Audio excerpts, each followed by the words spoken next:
Hello, everyone. My name is Rebecca, also known as Bex. My day job is I'm a coach, mobility specialist, nutritionist, all the fun things. But in my nighttime, I wanted to start a podcast with real experiences, real people, real workers that are kind of in the front lines, that are in development and mentorship for our younger age and sometimes older people. Joining me today is the GOAT, Chris Ferman. What's up, you guys? It's IFBB Pro Chris Ferman. I also work at Wholesale Nutrition, Costa Mesa.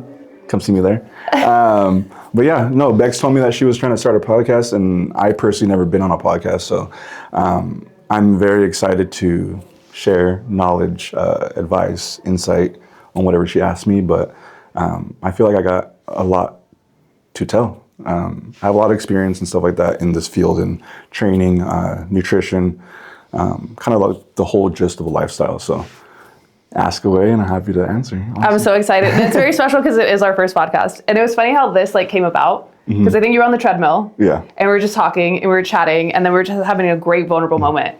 And then you're like, hey, how do I start? How do I talk to people? And I was like, bro, you are a mentor. You need to get out there and mentor. And then something inside me was like, hey, and I had probably told maybe one person, and that's Franco, that I wanted to start a podcast. Yeah.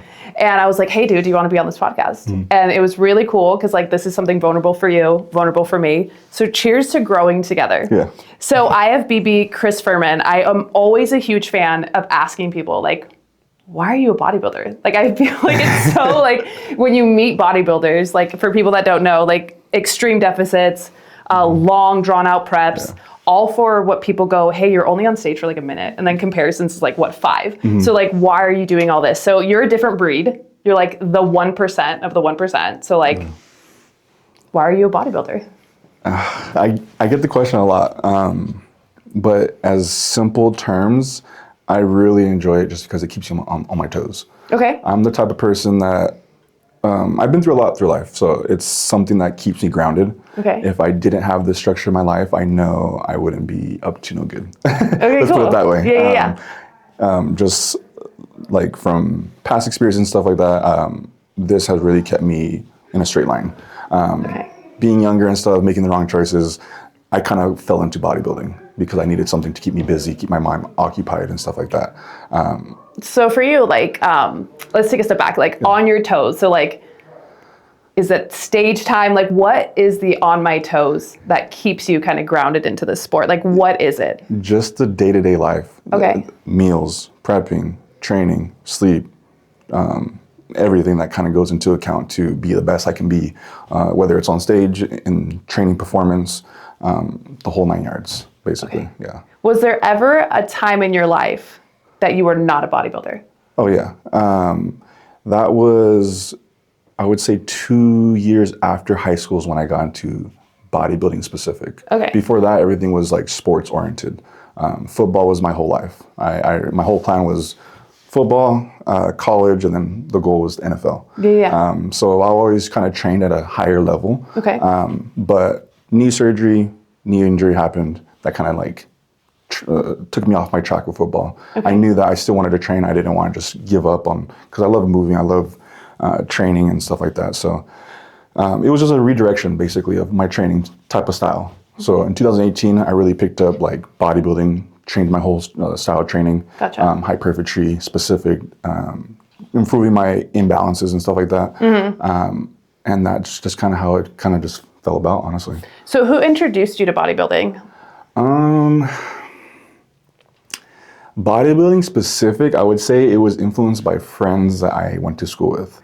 Okay. Yeah, because they were competing. I didn't know anything about it. I worked out because of football. Mm-hmm. I worked out because I was too small and I wasn't strong enough for my position. I was running back, so breaking tackles and stuff, that wasn't something I could do because I was too skinny. Okay. I was fast, but I wasn't strong enough. So my buddies got into working out and stuff, and I was that guy that was already working out in high school. I already had 6 years under my belt. Gotcha. I started training freshman year up into 2018, 2 years after high school. It's already 6 years under my belt, and they just started training. Okay. And they get into bodybuilding. I was like, what is this thing? Yeah. Yeah, so it intrigued me because I was like, they're just starting off, and I've been in it, and I wanted to see maybe I could do it too. But I didn't know anything about competitions or anything. You ever have a moment, so I do this sometimes to myself, It's so funny. Like I'll be at a bodybuilding show supporting my friends. Mm-hmm. And I'm like, y'all, we're wearing bikinis and like just these little tiny things and people are judging us. Yeah. Like, do you ever have those like introspective moments of like, what am I doing? I think. Or do you never like stop and think? Because to me, I like laugh and then I go, okay, whatever. Like it is part of my sport.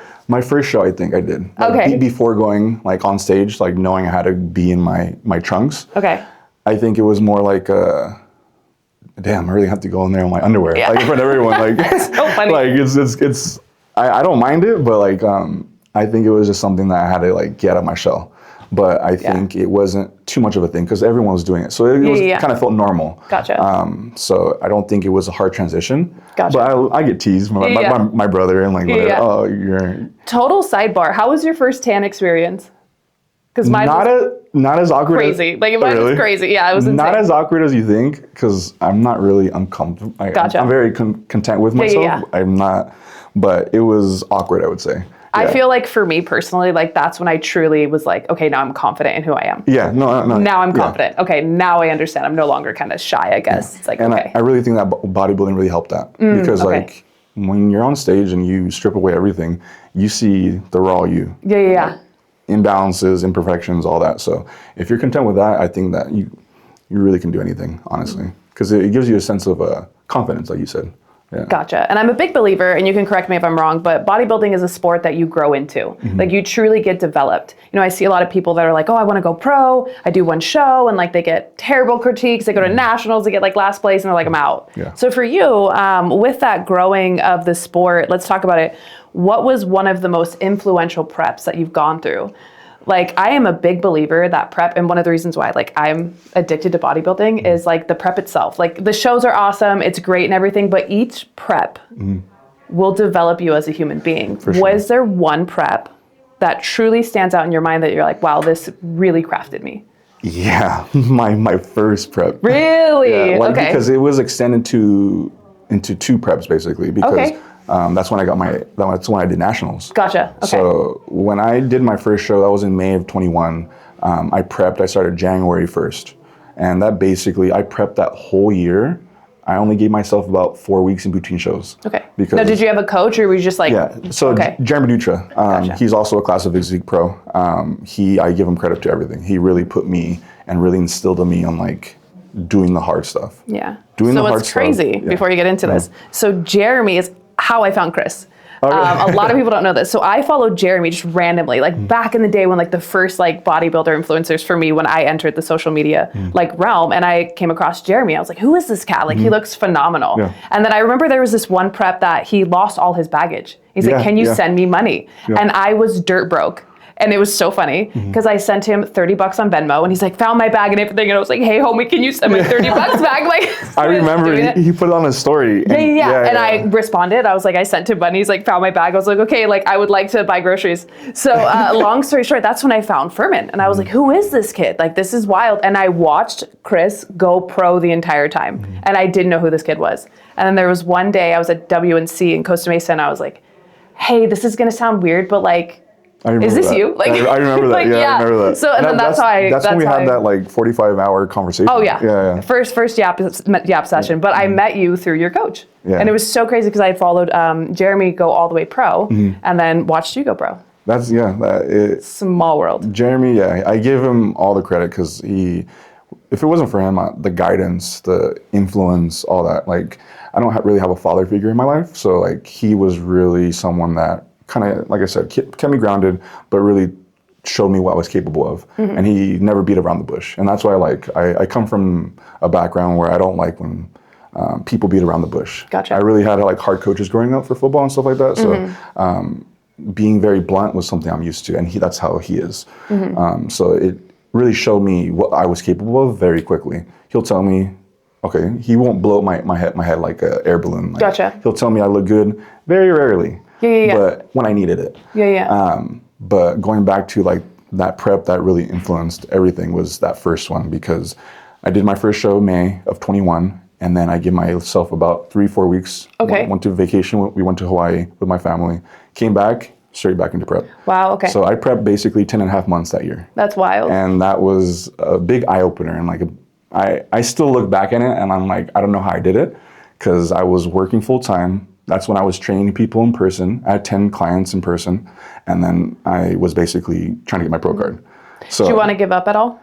there was many points where I didn't think I would be able to keep going, because I was only getting 3.5, 4 hours of sleep a night. Yeah. It was a lot, but I knew, you know how it is when you're in prep and you're in that grind mode and you really are kind of suffering. It motivates you more.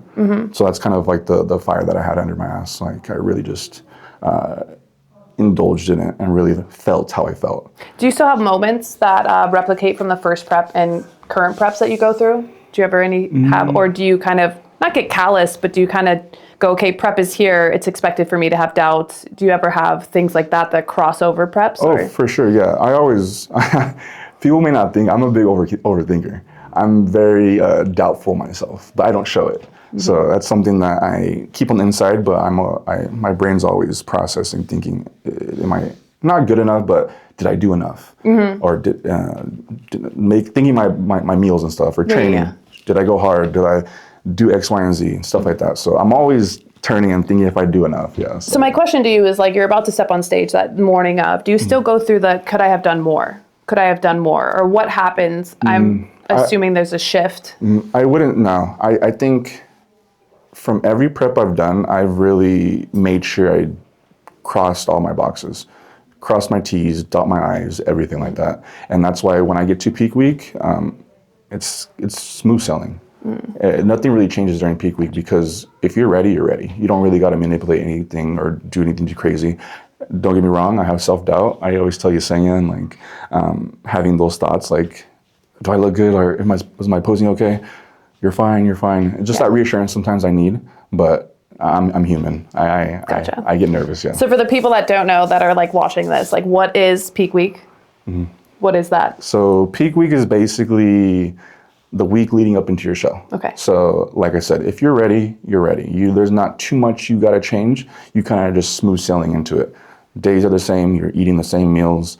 Water's the same. Everything's basically the same. I would say about maybe 2 to 3 days before the show, maybe that Wednesday is usually your last workout. Gotcha. Because you don't want to have cortisol up. I was going to say why. Like cortisol, stress levels. You want to basically go into the show eased, like your body rested, replenished, all that. Because when you start carving up, that's replenishing your body. Trying to basically bring it back alive. Gotcha. Because you might get so down into that cut that you're kind of in a hole. So you basically kind of want to get out of that hole, not too much where you spill over, but enough where your body looks back alive, fresh, you're glowing, stuff like that. And I think that's the beauty of bodybuilding. It's like you could grind with someone right next to you for 10 months and they peak wrong. Yeah. And then you're like, okay, it's just whoever peaks that day. And that's what's phenomenal. Is like you're sitting there. And if you think about 10 months is like 30 days, right? So that's like almost 300 days, if my math is right. And you can screw it up within like 7 days, which is insanity to me. It's like, oh my gosh. And you guys train, I was calculating this one day for myself, is if you're posing and you're doing cardio and you're training, you can train up to 3 times in a day, which is a minimum of 18 sessions per week. 18 sessions that you cannot miss. It's a lot. Which is wild. Because if you put that in a month to like 10-month perspective, you're like, I've had almost like 1,800 like reps at this. So that's crazy to me. So question for you. What was your very first small win as a bodybuilder that you're like, hey, this is something that I'm going to hold with me? Like a great example was when I did my first show, I qualified for nationals. I didn't even know what that was. I walked off stage and was like, that's so sick. I'm like, cool. What does that mean? Like, I'm out. Like, can I have a piece of pizza? So for you, is there a small win? And let's talk about you as an amateur, and then let's talk about you as a pro. Okay. So you can answer that question. Let's start like amateur Chris. Was there a small win that you're like, man, this is really cool? And then was there a pro small win? Yeah, honestly, well, I really, when I look back, I wish I competed more as an amateur. Okay. So I can get more experience, because I only did one show. I'm grateful that I was able to do one show and get my pro card, but it's just like, I wish I got a little bit more stage time, stuff like that. But I would say the win, just that first win I did, because like you said, you got qualified for nationals. I didn't know what that was either. Yeah. Jeremy was like, he's like, hell yeah. And he told me, he's like, I think you could get your pro card, but we're not there yet. We still have to make some improvements and stuff like that. But if you stay diligent, I think it can happen. So I think that was the small but big win into nationals that really opened my eyes. Like, maybe I could really get my pro card, because I knew what a pro card was, but at the level and capacity, because I remember very vividly going to nationals, like it was on a scale that I did not think. Like, it's insane. It's 1,200 competitors. When I did it, it was back in Florida, in Orange County, Florida. No way. Yeah, at the convention center. I did that show as well, not probably the same year, but the same venue there. Yeah, it's huge. It's huge. I had 42 girls in my class. It was like 42.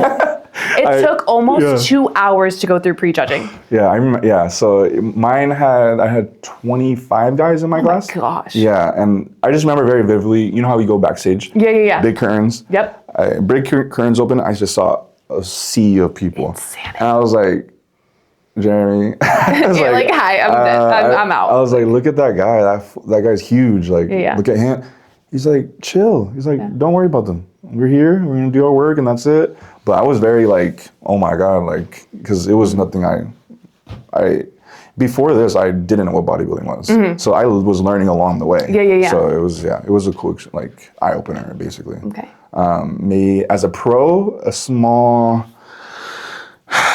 Let's see. I would say honestly this last season was something I consider like my first real season. Because I did my pro debut, I was happy. I got first call outs, but it wasn't a prep that I feel I was like the most content with. I made it happen. I looked good, don't get me wrong, but I think this last season, my 3 shows, it really showed me I didn't get lost. I was able to stand with some Olympians and stuff like that and be competitive. I got first call outs in both the first 2 shows. The third one I got second call out. I got 7th place. So what's first call out versus second call outs for people that don't understand? Yeah. So first call out. You're talking like English to me. Everyone's like, what is this Mandarin? Like, what is this? So basically call outs are like a call out of people. So depending how many people there are. Let's say there's like 12 people. Exactly. So it usually divided into like, if depending on the amount, so 5 each call out or 6 each call out. Gotcha. Okay. I think it's usually most the 6 each call out. So if there's 12 people, 2 call outs. I think my first... so I guess for me, like the way that I understand it is like if you get first call outs, that's the judges go, hey, we like you and we want to compare you first before the other people. Yeah, those are the ones that caught the judges' eyes, the ones that are basically in the front runners. Gotcha. Top 6, basically. Money. Okay. Yeah. And for context, from an amateur standpoint, we're divided into height classes. And some are divided into weight classes. Yeah. When you're a pro, and you can correct me if I'm wrong, like you go up against any height class. So once you get into your... Yes. So you're in classic. I'm in classic. So basically you're up against everyone, but every height has a specific weight ratio. Gotcha. So you can't be above your certain weight ratio. So for me, I'm 6'1.5". Okay. So I get 234 pounds. Gotcha. So I can't be above 234. I can be under, but I can't be above. But basically with that criteria, I compete against everyone. Doesn't matter if you're young, old, experienced, Olympian, you're in the big pot of everybody. Yeah, and that's the difference between pros. Like, because for amateurs, for context, they break you into height, they break you into age. So they have like masters and like all that stuff. But for you, you're just like all the top dogs. Exactly. Which is kind of crazy because I'm pretty sure there's people that you follow that you're like, oh my God, they're standing right next to me. Yeah, it's that. And because I follow a lot of people in the industry and stuff like that. But that's why the eye opener this year was like, dang, I'm follow this guy and I'm competing and I'm right next to him. Yeah. And it's just being able to stand with them, not get lost. So that's a huge win for sure. That was a big win for me. So that's what I really want to embark the next season, really make a statement. Because I feel like I'm in that part of my career where it's like, I'm right there, my foot's in. I'm a huge believer. Like, I'm a big fan of you. Like, you're definitely on the up and up, which is really cool. So there's moments when you compete that I want to translate into like normal people's lives, because I'm a huge believer that people do not self-induce growth. People will typically change via a crazy life situation that happens, either traumatic or phenomenal, right? Those things, but they never truly self-induce growth. So for you, every time you step on stage, you're self-inducing growth. Like, you're pushing yourself into something awkward. So there is a moment where you're like, I want you to remember that you're standing next to someone and you're like, oh my God, you're bigger than me, you're better than me, whatever it is. Like, what flips in your mind mentally to like just lock in? Because I feel like a lot of people are stuck in neutral and they're like, oh, there's all these people that are doing better than me. And like, you can simulate this into life. Like, how would you flip a switch for someone? Like, what do you do? For me specifically, I'm super competitive. Okay. I come from a sports background, so being competitive, even having an older brother, like we're always competing as I was growing up. So that's something just instilled in me. But the switch, I always call it, I tell Yesenia all the time, like, it's time to flip that switch. Meaning that it's like, there's no ifs, ands, or buts. I'm gonna do my cardio, I'm gonna do everything. I'm gonna do all the work I need to do, so there's no doubt in my mind that I could have done something different, or I could be better. So that's basically what happens every single time. There's always a point in prep where that switch has to come on. Because like there's some leniency going into prep and stuff like that. Yeah. I always get myself about like that 10, 12 week mark. It's like that switch goes on. Gotcha. There's no ifs, ands, or buts. There's no veering off of what I do. And that really translates to me being confident, being on stage, and kind of shutting out all those voices and the noises. A lot of people don't like looking at IG and stuff like that because they don't like to compare themselves to other people, but not comparison, but I like to see who I'm going against, because I want to see my flaws against their flaws, or vice versa. It's like watching film, like for football. So that's kind of how I look at it. And that really helps me because you just know who you're going up against. And so you're not kind of like in shock when you're on stage and you don't know what to do and stuff like that. Has there ever been a point in your life where it's very difficult for you to flip the switch?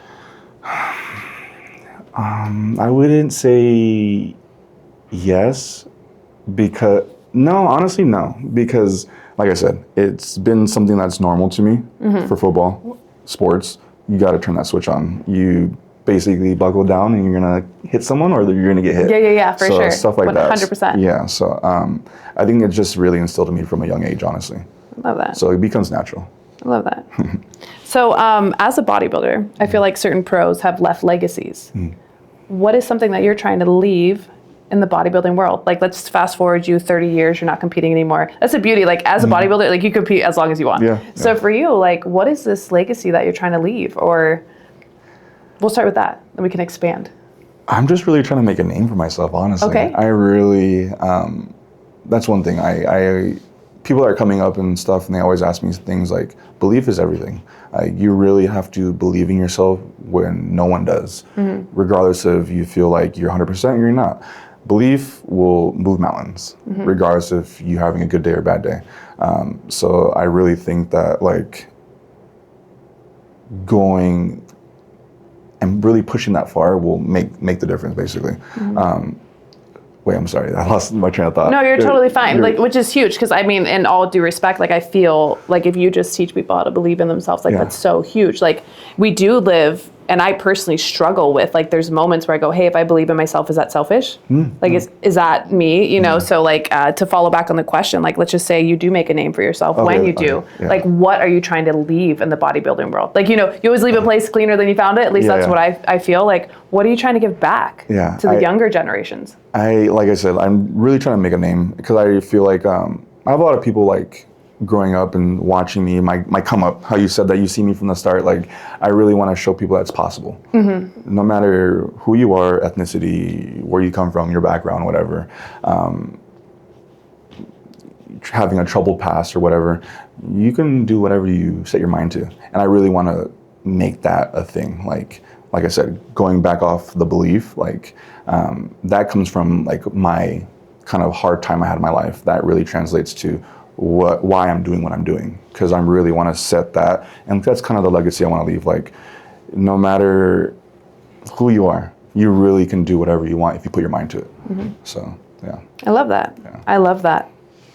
So for you, we always learn by doing. Is there anything in your life that forced you to learn the hard way? Or yes, like, which one do I choose? I've had a lot of ups and downs. Okay. A lot of trials and tribulations in my life. I think my past has really molded me into the person I am, for the good. Because I had a lot of things, I would say, coming out of high school. Okay. Making the wrong choices, hanging out with the wrong people, kind of living that fast life.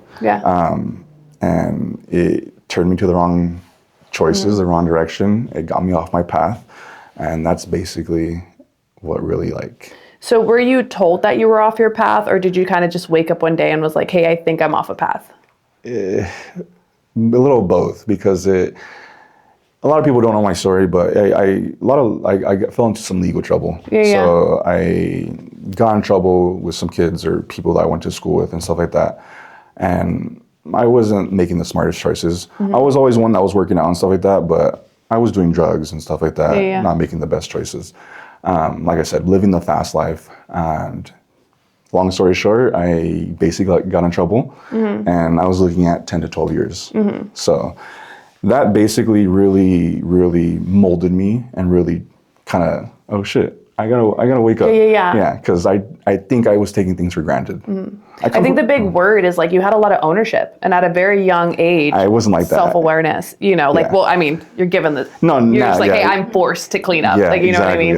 It's like, we can continue this way. Whereas I feel like huge props to you, because some people get into like this rabbit hole and like they never are aware. So being young, like you were forced to self-aware, and then cleaning up and taking ownership of like what you're doing. Yeah. It wasn't easy. I really had to reprogram my brain and my whole perspective on things. On basically, you are in control of everything. Yes, you made a mistake. Yes, you are in a fucking deep hole. But your days will get better. It may take a day. It may take a week. It may take 5 years. But it will get better. So where did that mindset come from? Because that's very, very profound. Like I'm a huge believer of that. Like I always make the joke, it's just like 1% better. And I always shoot for the 100-day mark. So I was like, I'll be 100% better. So for you, it's like, where did that mindset come from? And when did you start believing that mindset? Really, when everything took a turn. Okay. When I really knew that my freedom was gone. Okay. Basically, like I said, when I say reprogram my brain is, when everything and that was happening, only thing I can hold on to was hope. Gotcha. Hope as in like this hopefully can turn into a better outcome. Hopefully I don't get put away for as long as I was supposed to. And along that, I used to watch a lot of motivational videos, a lot of things about the mind and stuff like that. Take like reprogramming my perspective on thinking like, it's taking like, how do I say, not having a guilty conscience and really trying to move past it. Like really not holding on to it and like not letting it dwell in me, because I knew there was a point in period I was depressed. I started doing even more drugs because I just thought my life was over. So it was just a downward spiral. One day I kind of woke up and I was like, this is not going to happen. Regardless of my outcome, if I do get put away or whatever the case may be, I will be a changed person when I do come out. And that was something I was holding on to, because it was literally just hope, because I really thought my life was over, basically. Yeah, so I got in trouble. I basically got like 6 counts on my name. And each count is basically 2 years. Wow, okay, So that's why. Thankful I had a good lawyer and stuff like that. He basically was able to strip one away and basically turn all of them to misdemeanors. Very nice, So I was able to do house arrest and all that stuff. I don't really talk about that much unless you know me and stuff like that, because I don't want to have people think of me the wrong way. But that has really changed and really molded me to who I am, how I say. Because for better or worse, like I'm really happy I went through that. And that's such a beautiful perspective, because I feel like some people, it comes down to like, I'm a big believer of like, your past is to mold you and shape you to who you are. And I'm a big fan of like, I say this to all my people, if you plateau, you go. Like you're just not going to go the right direction. You're just going to start pivoting. You're going to start going down and down and down. So I feel like with your past, you've really kind of had that of like, hey, like it shaped me for who I am, but it does not define who I am. It doesn't, So because if you use your past as actual shaping tools, like you become this phenomenal person after. And it seems to me that that's like what's going on with you. No, I appreciate it. It was a lot of work. This is like, I would say 5 or 7 years of mental work. Yeah, because there's a long time where I didn't think like it would ever change. And like my perspective, my mind, I wanted more for myself. And that's where I saw bodybuilding. It was an outlet to better myself, to prove myself that I wasn't that just stupid kid that made the wrong choices. I also wanted to prove my mom, because I really just let her like down and disappointed her with my actions. So basically the bodybuilding, and when it took off, when I got my pro card, it was something that I could show her like, I lost track, but I'm back now. Nice. So she's a huge fan of you as a bodybuilder. Huge fan? Yeah, no, she's my #1 supporter. Like she's always been that since day one, from school, sports, all that stuff. So that's awesome. If without her, I don't know where I would be. And I have a very good support system. That's my awesome. mom, my stepdad, my brother, and my girlfriend Yesenia. Without them, like, I honestly, without Yesenia, I don't know where I would be. I honestly. And you bring up such a good topic. Like, so I'm a coach, and when I have someone that goes like, hey, I want to go on stage, I go, whoa, number one, like, who's your support system? Like, that's literally in my intake paperwork. Like, who is your support system? Because there's a lot of, like, I always say, like, there's me, but in the backwards version of it, it's we. So like, who you're bringing to the table. So do you believe that support is huge when you're an athlete, especially in like a very, I don't want to say this wrong, but like, you're not on a team. So it's a very self-centered, like, prep. It's just you. So do you believe that having a support system is important? Huge. Does that make or break for an athlete? I would say so. Okay. Don't get me wrong, things can still move and things can still happen without the best support system, but with that support system, you can move mountains even quicker. It's having that confidence within yourself, but having other people be confident in your abilities too. Because when you're down, when you feel like you're not enough, or you feel like you're tired, like that little like comment, you got this, Chris. Remember why you're doing this. Or just the reassurance. It goes a long way. It goes a long way. Now, you've matured in the sport. Like, how was it for the first time, like, talking to Yesenia and being like, hey, I don't feel good enough right now? Like, was that difficult in the beginning, or always been excused and you've been like, hey, dude, I'm not feeling, like, I need love, I need support? Like, have you always been open like that, or did you? I am very closed off on my emotions. I bottle up everything, so I'm not the best at showing it. But Yesenia's really good at reading and asking me if she thinks that something's up. This last prep was the first time I broke down.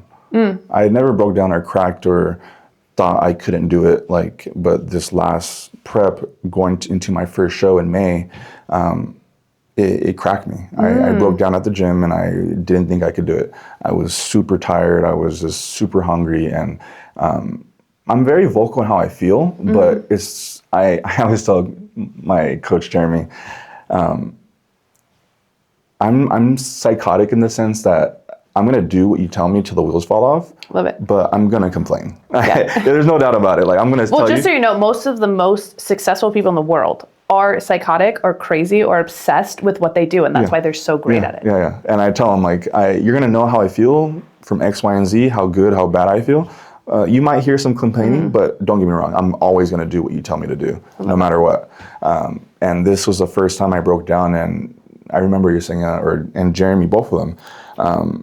I literally had to stop my workout, and I think actually I finished my workout, but I had to do my cardio. I had an hour cardio left, and I was going hypo. I was going hypo. Nice. I was shaking, and I went to my car, called him, and just telling how I feel, and I did it. I just broke down.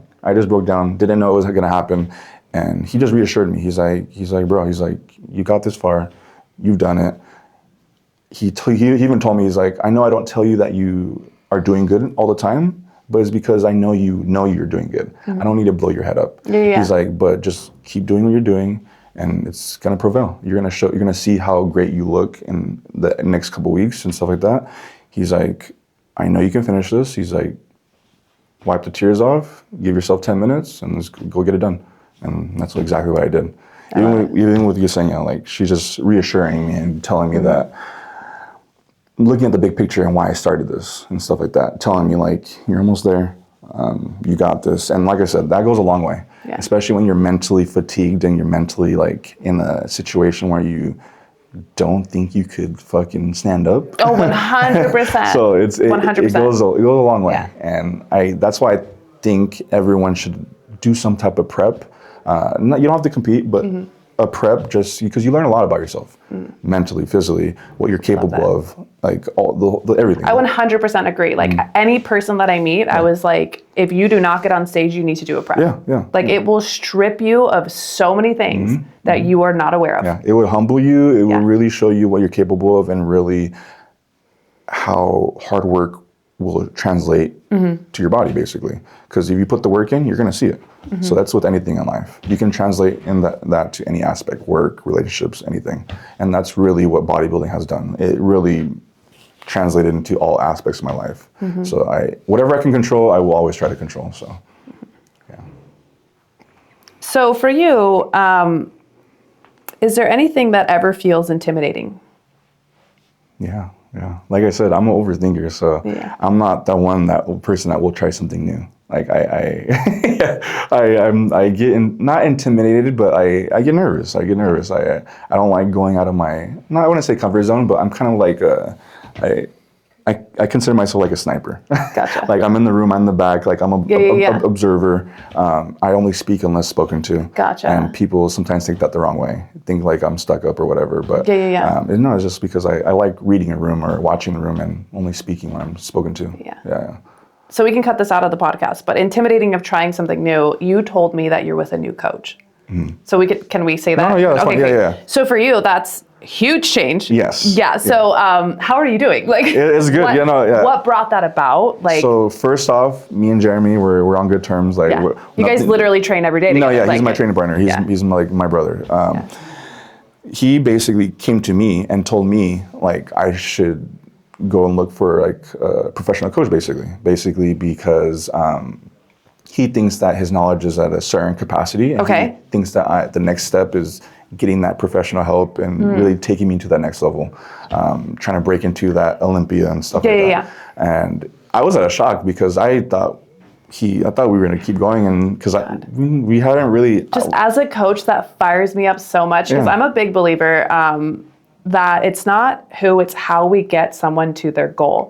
And the fact that Jeremy is so open-minded and like loyal like that, just like, yes, I know, gives me goosebumps. No, like, you know, because I remember being a very young coach, be like, I can do this, like I got it. And then being like, bro, I cannot do this. So like the fact that you've been with, how many years have you been with him?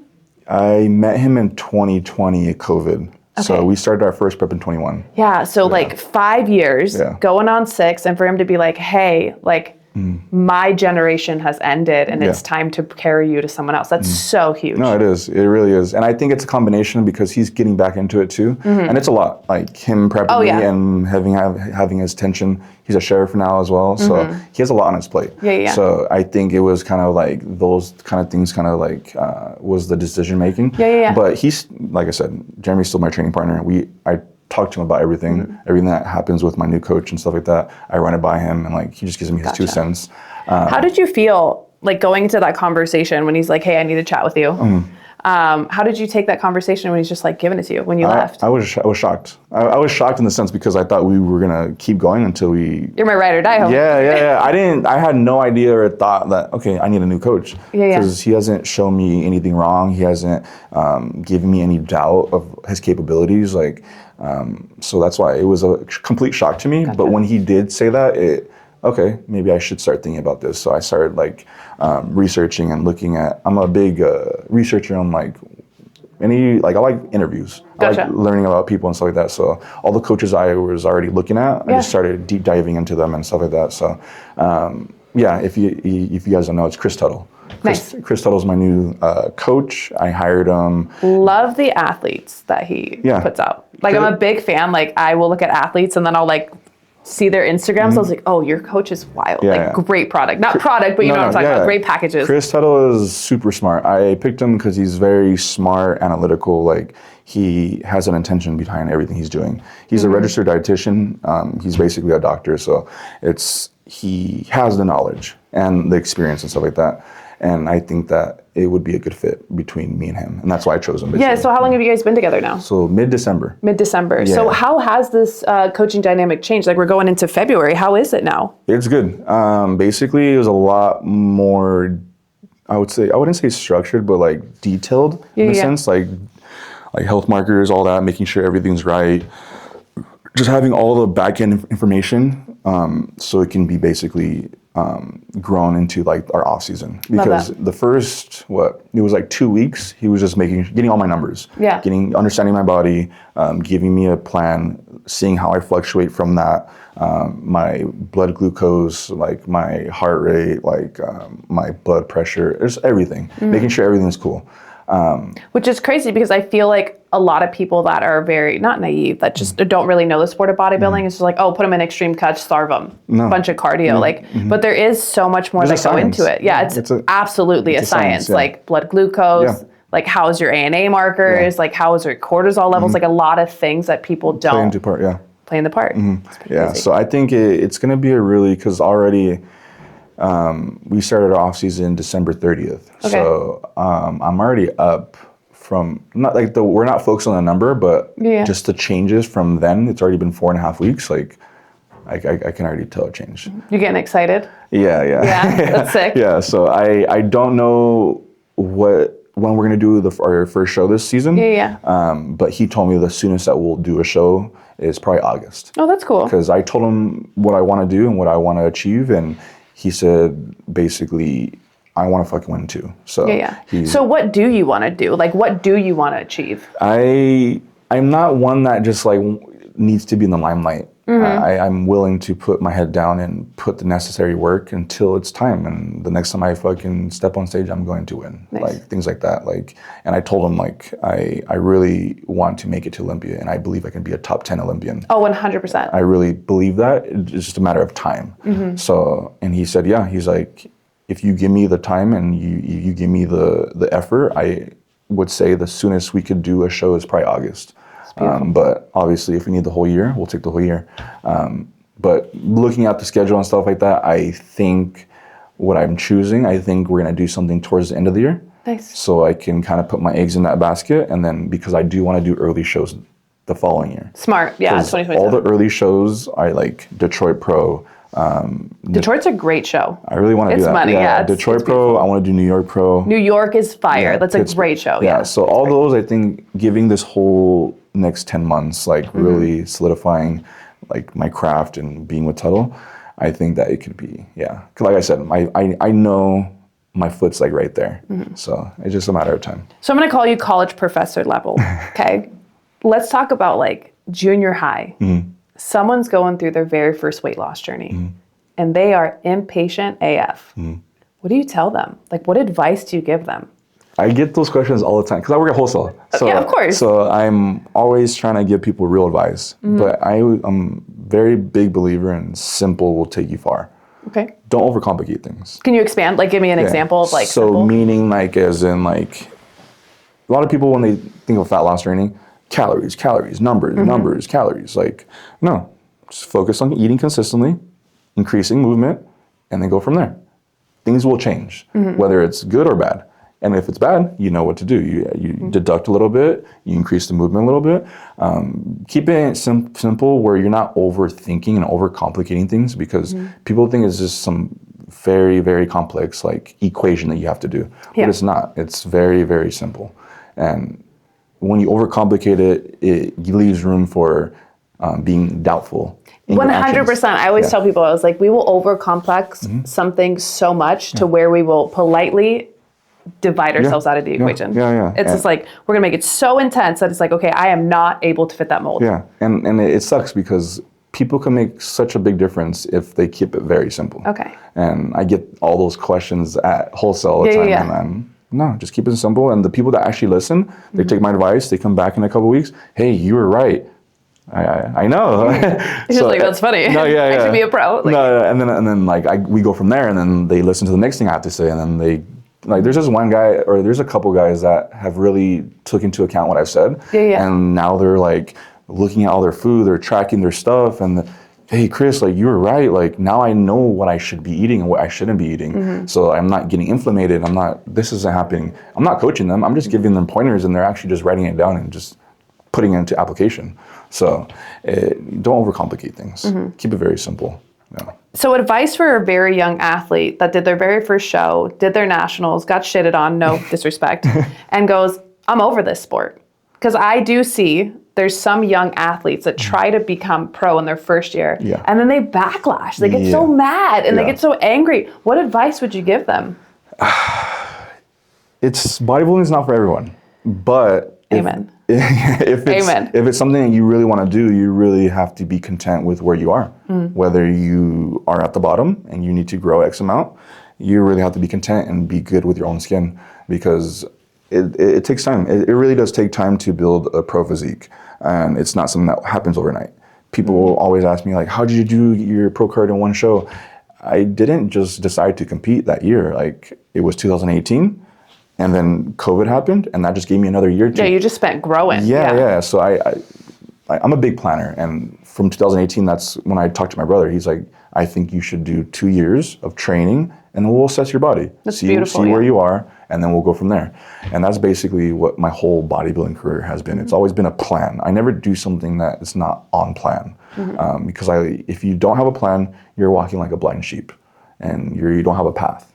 So having a plan and having those check boxes with that plan is going to guarantee the outcome. I love that. So most people that you meet, because you're also a coach, like you have a small amount of somewhat. clientele. I know we dabbled in this. Yeah, You're yeah, like, yeah. I got like 2. I got like 2. I ain't trying to. I ain't trying to open up, but I'm 2 not- is like 2 is too much sometimes. I don't categorize myself as a coach yet. Yeah, but I that's a field that I want to get into and slowly grow, because I always told every person that I've helped, like, I'm okay with having 1, 2 people that I help. Like right now, I don't have other clients the people that I'm helping right now. I was helping my girlfriend and my brother. Love it. So basically, my brother is basically trying to do his first show this year. So those are the kind of the 2 people I have my focus on. I don't have any external clients right now, but I am happy with like less is better. Oh, I'm a huge quantity over quality person. Yeah. 100%. So I know eventually, like, I want to deep dive and really, how I was talking to you about, like, growing my coaching business and stuff like that, because it's something I really do enjoy. I love helping people. I love really getting to people's brains and really showing them when they really realize, like, wow, it's actually this simple. Because I want to be able to pass that knowledge along, and eventually then they can branch off and do their own thing.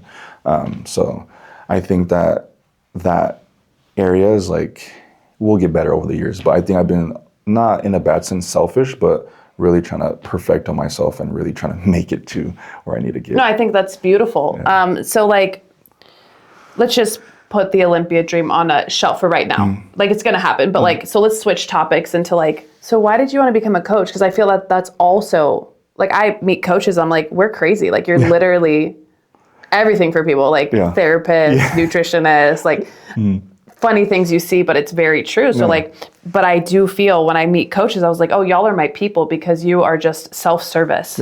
And that takes a different breed as well. So what kind of brought you into, I want to become a coach? I think just showing people the possibility of what you can do. Like I said, like, keeping things simple. And everyone nowadays thinks that whether or not, if you're on something and you're not, you can't make progress. And that's not true at all. Like, you can make substantial progress being natural. Being enhanced is not a thing that you have to do.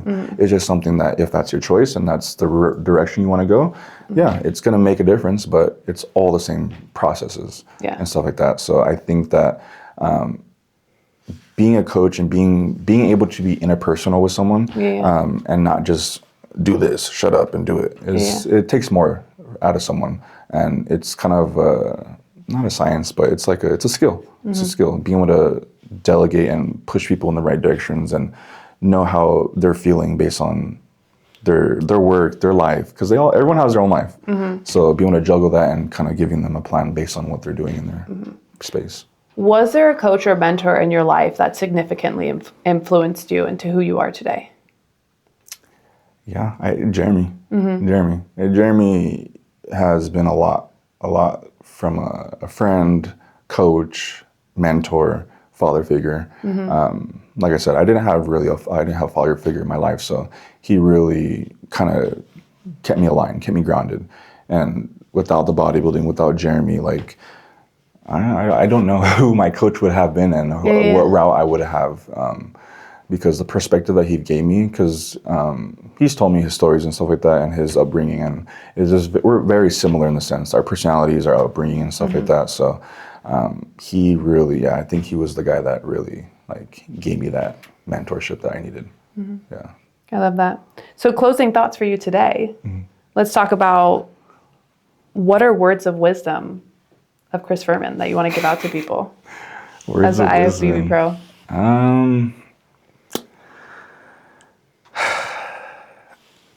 I think the biggest thing that I haven't said in a while is manifestation. Great topic. Yeah, that's so great. Manifestation is something that, when I was in my deepest hole, was something that I really held on to. And that's when I said, when I was reprogramming my mind, manifestation was something I fell upon. It was something that I knew what it meant, but when I really saw it translate into my real life, I was like, whoa, this shit is real. Like, because if you really believe something and you really, really, really put the energy out there, and it will come back to you. It doesn't matter when, it will come back to you. Because I remember knowing, and my life was quote unquote over. I knew that it was going to get better, but I didn't know when. Yeah. So just knowing that belief and putting in my head, like, I'm going to make it Olympia one day. I'm going to be a bodybuilder. I'm going to get my pro card. Being positive in the sense of how I spoke about myself, it really took a whole turn. And I think anyone that can take a gem from me is like, manifest what you want. Everything you want, believe it, write it down in a notebook, say it out loud, by yourself in your room before you go to bed, it will come back. Energy always comes back. You can't destroy energy. So you put it out there, it's going to come back to you, whether it's right now, later, a couple of years, whatever. Yeah. I love that. Yeah. And it's freaky. It's really freaky, because when you experience manifestation and you really were intentional with that and it comes back to you, it's like, okay.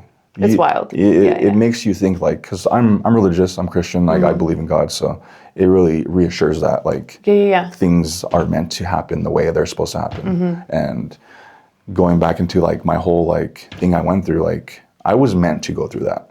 I was meant to go through the suffering, that shit fucking place, the whole, because I needed to know what I was missing out and taking things for granted for. So I think everyone will go through something in their life.